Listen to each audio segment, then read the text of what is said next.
Bon matin tout le monde, bon réveil, shalom. Que le Seigneur vous garde, vous protège ce matin lorsque vous allez vaquer à vos occupations, lorsque vous aurez à aller travailler ou à l'école, les enfants qui vont à la garderie, que le Seigneur les accompagne. Et si vous êtes de retour à la maison, bon retour, reposez-vous bien, que le Seigneur vous accompagne durant votre repos. Et si vous restez à la maison, ou avec les enfants à la maison, que le Seigneur soit avec vous et vous soyez conscients de sa présence. J'aimerais partager avec vous un passage ce matin qui se trouve dans le livre de Jean. Jean 3, le verset 29 et 30. Jean 3, le verset 29 et 30, qui dit ceci. Celui à qui appartient l'épouse, c'est l'époux. Mais l'ami de l'époux qui se tient là et qui l'entend éprouve une grande joie à cause de la voix de l'époux. Aussi cette joie qui est la mienne est parfaite. Il faut qu'il croisse et que je diminue.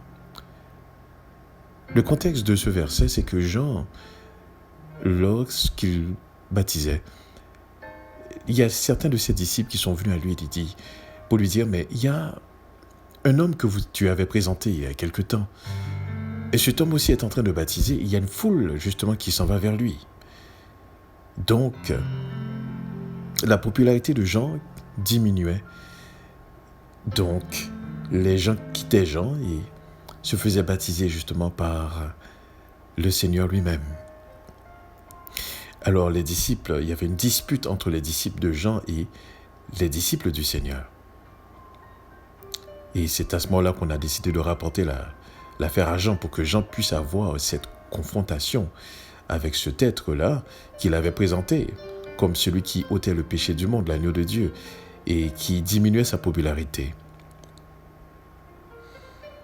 Alors Jean, étant rempli de l'Esprit de Dieu, sachant qui il était, sachant sa mission, dit, celui à qui appartient l'épouse, c'est l'époux.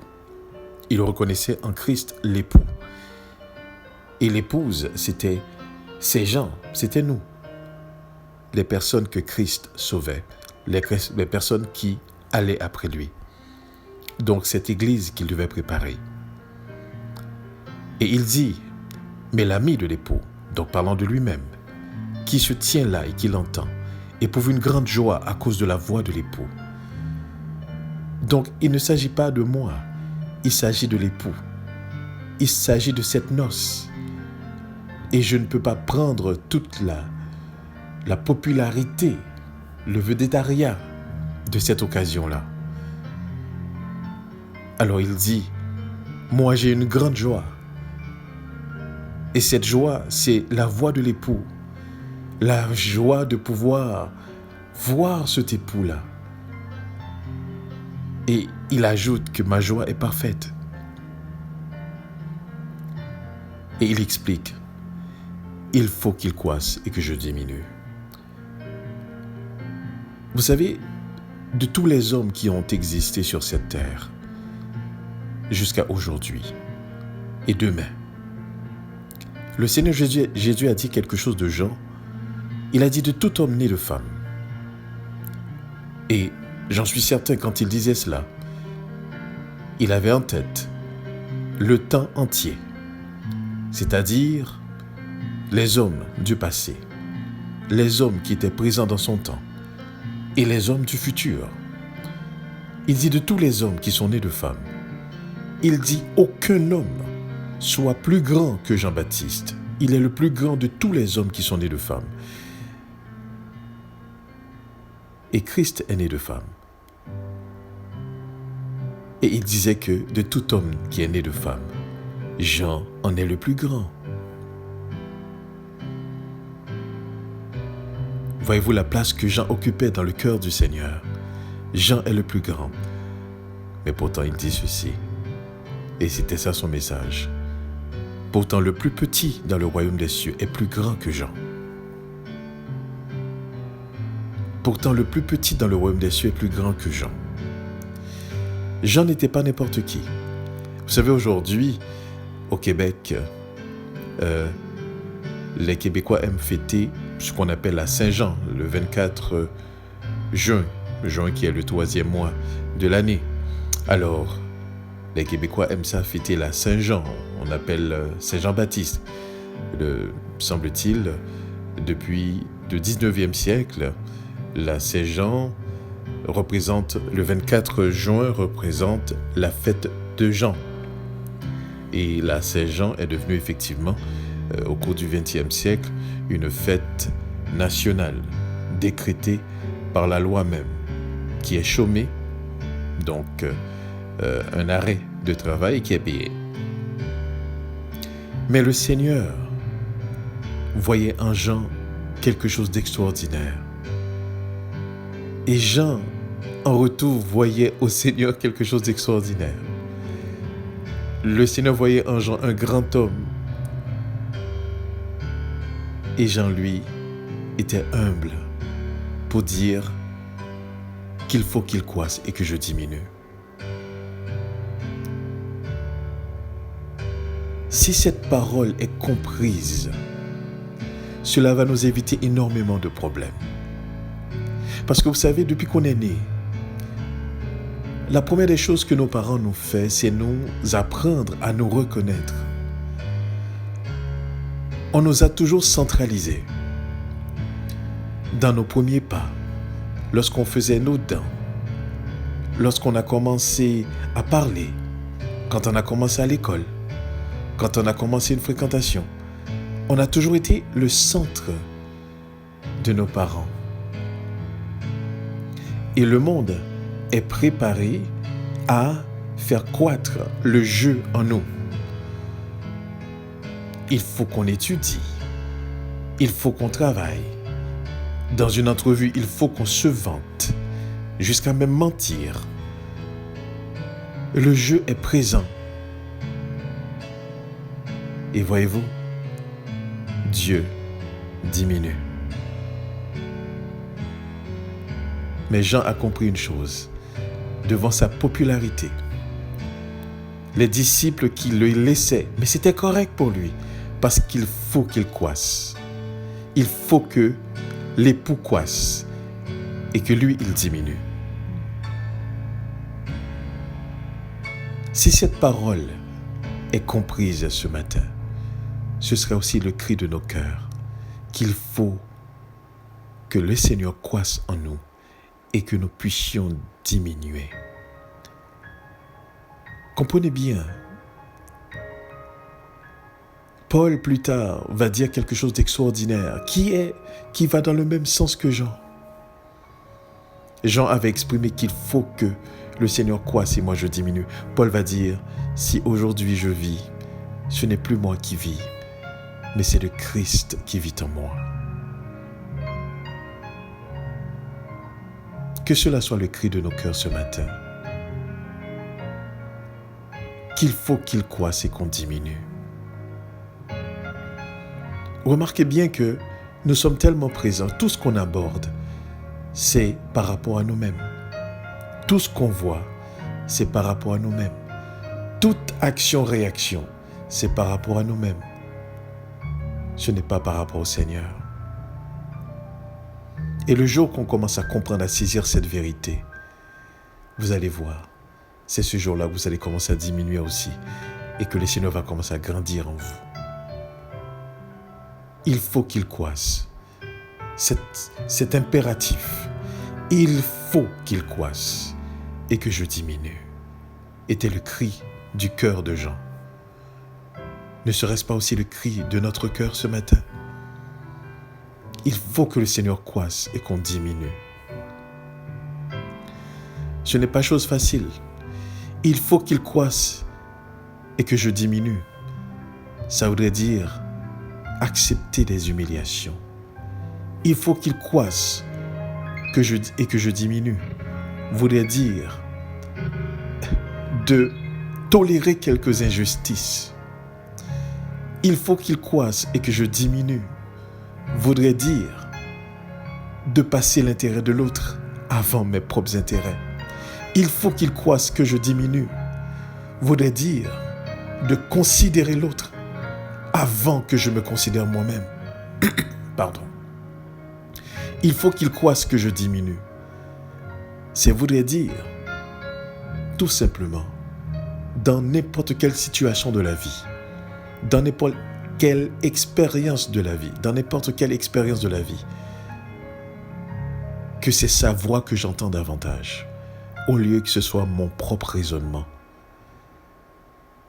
Je cherche à comprendre comment il aurait réagi dans telle situation. Qu'est-ce qu'il aurait dit? Il faut qu'il croise que je diminue. C'est ça que ça veut dire. Donner la place au Seigneur, la place qui lui revient. Il doit occuper toute cette place.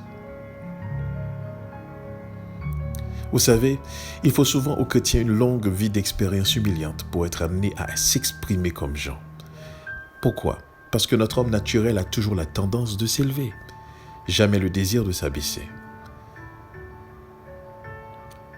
Vous savez, et cela c'est naturel chez nous. Lorsque le Seigneur, l'Éternel, parcourait le jardin d'Éden et a rencontré Adam, vous savez, tristement, lorsque Dieu a dit à Adam, « Mais qui t'a appris que tu étais nu ?» Écoutez bien sa réponse. Il n'a pas dit, « J'ai péché contre toi, je t'ai désobéi.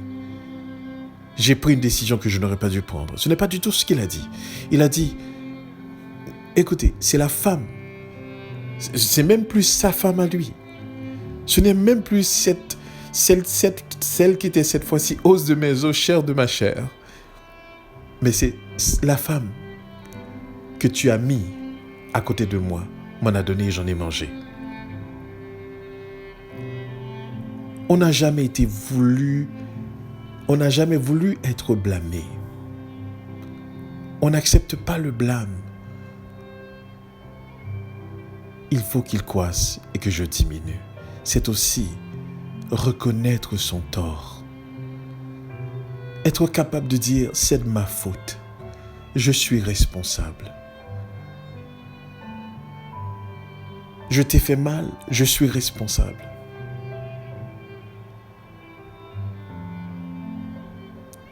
Il faut qu'il croisse et que je diminue. C'est d'admettre sa faute. Alors Adam disait, c'est la femme que tu as mis. Si vous remarquez bien dans cette phrase, il blâmait deux personnes. Toi qui as mis cette femme à côté de moi. La femme que tu as mis, c'est toi qui as mis cette femme. Et c'est elle qui est responsable. Ce n'est pas moi. C'est ce que Adam voulait dire. Et quand le Seigneur s'est adressé à la femme, elle n'a pas dit mieux non plus. Elle n'a pas dit non, je trouvais que le fruit était intéressant et que elle était précieuse, c'était beau. Et c'était précieux pour votre intelligence. Comme elle raisonnait, ce n'est pas du tout ça qu'elle a dit. Elle a dit, c'est le serpent qui m'a séduit. La nature humaine est ainsi. On défend toujours le jeu. Jamais on veut que ce moi diminue. Mais ce matin, le Seigneur est en train de nous dire qu'il veut croître. Il veut croître. Il veut croître en nous. Et il veut que nous diminuions. Ce serait pour notre bien. Ce serait dans notre intérêt. On n'est pas habitué à cela, puisqu'on n'a pas été élevé comme ça. On a toujours été élevé pour se défendre. Mais le Seigneur nous dit ce matin, il faut le laisser croître en nous. Il faut qu'on diminue notre moi, notre ego, et qu'il croisse. Et le résultat va être quelque chose d'extraordinaire que nous allons vivre. Une intimité avec lui que nous allons vivre. N'est-ce pas, c'est notre but de le ressembler? Lui aussi, il s'est diminué en prenant la forme d'un homme, n'est-ce pas? Le Dieu tout-puissant qu'il était, parole vivante qu'il était, disait Jean. Alors Jean le disciple disait, au commencement était la parole. La parole était avec Dieu. La parole était Dieu. Et de tout ce qui a été fait, rien n'a été fait sans elle. Donc, le Dieu créateur, avec son Père, il s'est diminué. Christ le Fils s'est diminué pour nous apprendre Dieu, pour que Dieu croisse en lui et qu'il puisse présenter ce Dieu extraordinaire que nous connaissons aujourd'hui. Donc c'est ce que Dieu veut aujourd'hui aussi. Que nous soyons diminués et lui, qu'il puisse croître d'une croissance extraordinaire et qu'on devienne vraiment l'expression visible de sa personne. C'est ma prière ce matin pour nous, pour moi et pour vous. Que nous diminuions et que le Seigneur puisse croître en nous.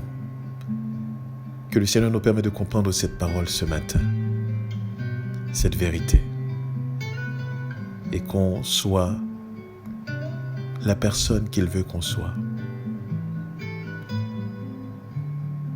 Et qu'il puisse croître en nous dans tous les aspects de notre vie, nos pensées, nos actions, nos réactions, nos expériences, nos humiliations, nos moments d'obstacles, nos moments d'inquiétude, qu'il puisse croître et qu'on soit conscient de sa présence. Que le Seigneur vous bénisse. Bonne journée.